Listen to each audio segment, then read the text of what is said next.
Hello everyone, आप सभी का स्वागत है हमारे चैनल में। तो आज का जो क्लास होने वाला है आयत के ऊपर होगा। तो आयत किसे कहते हैं, आयत क्या होता है उसके बारे में जानेंगे और आयत के सूत्र को जानेंगे। जो मोस्ट इंपोर्टेंट सूत्र है उसके बारे में जानेंगे। तो चलिए देखते हैं आयत होता क्या है, आयत किस प्रकार का है। आयत क्या होता है? एक चतुर्भुज होता है। क्या होता है? एक चतुर्भुज होता है। क्या? एक चतुर्भुज होता है। चतुर्भुज। आयत क्या होता है? एक चतुर्भुज होता है। यह एक चतुर्भुज है। आमने सामने की भुजाएं एक दूसरी के बराबर और समानांतर होती है। तो आमने सामने की जो भुजाएं हैं ये क्या होता है? बराबर होगा। ये क्या होगा? बराबर होगा। जैसे लंबाई लंबाई सेम रहेगा और चौड़ाई चौड़ाई क्या रहेगा? बराबर रहेगा एक दूसरे। अगर लंबाई आपका 4 सेंटीमीटर है तो ये वाला भी लंबाई क्या होगा? 4 सेंटीमीटर रहेगा। अगर चौड़ाई 2 सेंटीमीटर है तो यहाँ का भी चौड़ाई क्या रहेगा? 2 सेंटीमीटर रहेगा। तो इसे ही क्या कहते हैं? आयत कहते हैं और चतुर्भुज भी कहते हैं। तीसरा क्या पॉइंट है? सभी आंतरिक कोण समकोण 90 डिग्री होते हैं। तो इसमें क्या है?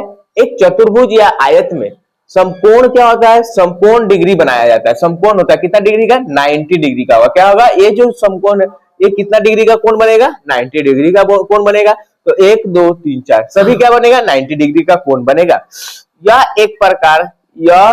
एक विशेष प्रकार का समानांतर चतुर्भुज होता है जिसमें सभी कोण समकोण होते हैं। यह एक ऐसा चतुर्भुज होता है, यह एक ऐसा प्रकार का चतुर्भुज है जो समानांतर है और सभी कोणें इसकी क्या होती है? समकोण होती है। ठीक है। तो उदाहरण में जैसे देखेंगे कि हमारे आसपास कई आयताकार वस्तुएं होती हैं बट हम लोग समझ नहीं पाते हैं। तो उसमें जैसे कि क्या है? किताब है, दरवाजा है, खिड़की है, मोबाइल फोन है आदि और भी बहुत सारी चीजें जो है आयताकार शेप में होती है। आप लोग मोबाइल देखे होंगे, किताब देखे होंगे। किताब क्या है? यह क्या है? एक आयताकार सेट, आयताकार का उदाहरण है। आयताकार में है। कैसे आयताकार में? जैसे कि इसकी लंबाई जो है बराबर है, चौड़ाई जो है बराबर है, इसलिए क्या है? आयताकार में आयताकार शेप में है। ठीक है। तो आयताकार का मोस्ट इंपोर्टेंट जो फॉर्मूला है जो अधिकतर यूज किया जाता है सवालों में, ये यही फॉर्मूला है। तो क्या है? पहला फॉर्मूला है कि आयताकार का क्षेत्रफल। आयताकार का क्षेत्रफल अगर निकालने बोला जाएगा सम्स में तो वो कैसे निकलेगा?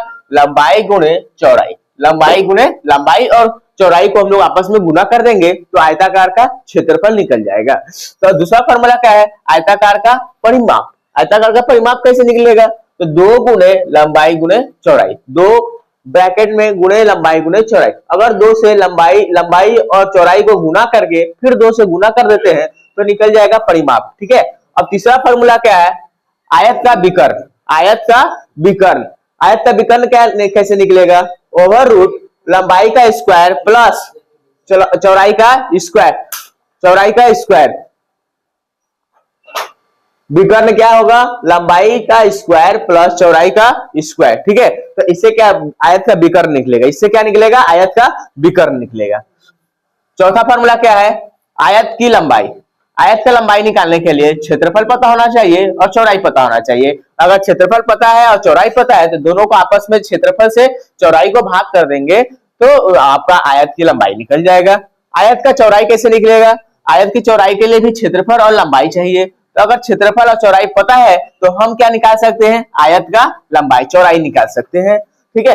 अब आयत का विकर्ण। विकर्ण में ही क्या होता है? बहुत बच्चे कंफ्यूज हो जाते हैं कि सर विकर्ण कहते किसे है? विकर्ण क्या कहते हैं? ये जो बी और सी को कोण को जो आपस में लाइन जो मिलाती है उसे ही क्या कहते हैं? विकर्ण कहते हैं। उसे ही क्या कहते हैं? विकर्ण कहते हैं। तो यही चीज निकालने के लिए क्या फॉर्मूला यूज किया जाता है? अंडर रूट लंबाई स्क्वायर प्लस चौड़ाई स्क्वायर। अंडर रूट लंबाई स्क्वायर प्लस चौड़ाई स्क्वायर। ठीक है। तो ये जो है आपका मोस्ट इंपोर्टेंट फॉर्मूला है। Important formula,